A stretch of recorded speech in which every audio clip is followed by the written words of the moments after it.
The main thrust of this program is to question the validity of the official record of mankind's exploration of the moon.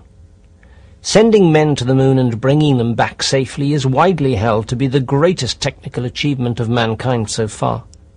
In fact, the greatest achievement of the second millennium.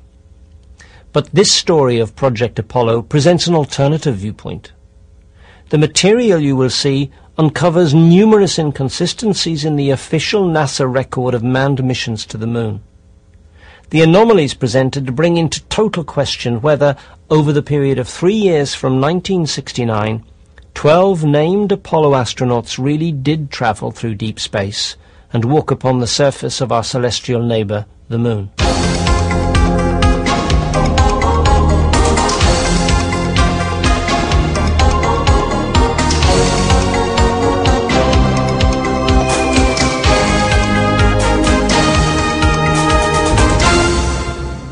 New evidence throws into serious doubt the authenticity of the Apollo record and suggests that NASA hoaxed the photographs taken on the surface of the moon. This aspect of the lunar photography is dealt with in Part 1. In Part 2, we will be looking at the dangers of space radiation that have to be overcome when journeying to and from the moon. And in Part 3, we examine the evolution of the rockets involved and the problems of getting astronauts and all their equipment out to the moon and back, alive and well. This production is the result of painstaking and extensive research. You'll hear the testimony of many people from various disciplines, including those who can be described as whistleblowers. These are individuals who have spoken out or left a legacy of clues. In a 1959 report to the US House of Representatives, rocket engineer Wernher von Braun stated that manned orbit of the moon would not occur before 1969, and that a manned lunar landing would only follow years later. The NASA administrators and their contractors, North American Aviation, were firmly of the opinion that until at least the early 1970s, only unmanned instrumentation would be probing the lunar surface and its environment. In 1959, I was working with advanced research at Rocketdyne, and they did a study on the statistical probability of landing a man on the moon and returning him, and it was something like 0.0014. This was taking into account the Van Allen radiation belt, solar flares, micrometeorites, all of the numerous hazards that astronauts would encounter and the possibility of failure. So obviously, when I heard that in 1959, I pretty much got the idea that going to the moon was a real risky thing. Despite these and other expert opinions, 2 years later, President Kennedy officially set America on the road to the moon. Given the fully acknowledged relatively primitive state of 1960s technology, we are going to investigate the dramatic progress and the many claims made by the Apollo space program. I believe that this nation should commit itself to achieving the goal, before this decade is out, of landing a man on the moon and returning him safely to the Earth. No single space project in this period will be more impressive to mankind or more important for the long-range exploration of space.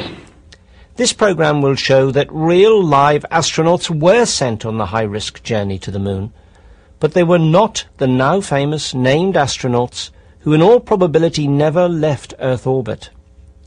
In this way, they avoided exposure to the hazardous and even lethal radiation of deep space by remaining below the zones of radiation that encircle Earth, and of course staying well within the Earth's magnetic field, which contributes to the protection of our planet. Even in our present state of technology at the dawn of this new millennium, potentially lethal radiation awaits all those who venture through the Van Allen radiation belts into deep space, whether they be en route to the moon, to Mars or beyond. So did Neil Armstrong, Buzz Aldrin, Ed Mitchell and their named comrades sacrifice their personal integrity on the altar of NASA's reputation? Did other unnamed astronauts sacrifice their lives? And if so, for what reason? Was it to cover for the fact that in the late 60s it was not possible to guarantee the safe return to Earth of the Apollo astronauts? Such a scenario would answer that inevitable question, why? and to justify the serious anomalies in the official record which this investigation reveals. Dr. Ian Crawford is a research astronomer for the Department of Physics and Astronomy at University College London. In our history, we've done a lot of things, but we have also done some things which are truly great, like building the pyramids, like building the cathedrals in medieval Europe, and like putting people on the moon in the 1960s. I mean, these were tremendous achievements for their time. Could it be the case that NASA publicly stated that it was doing things one way, when in fact plans were in place to proceed in a very different manner?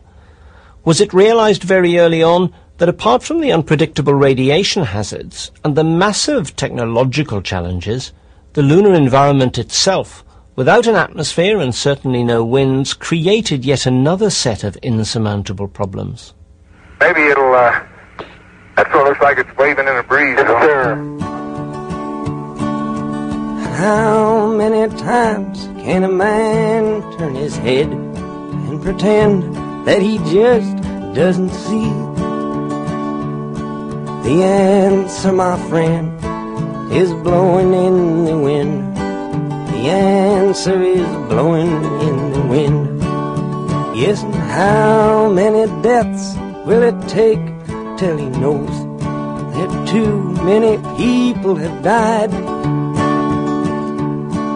The answer, my friend, is blowing in the wind. The answer is blowing in the wind.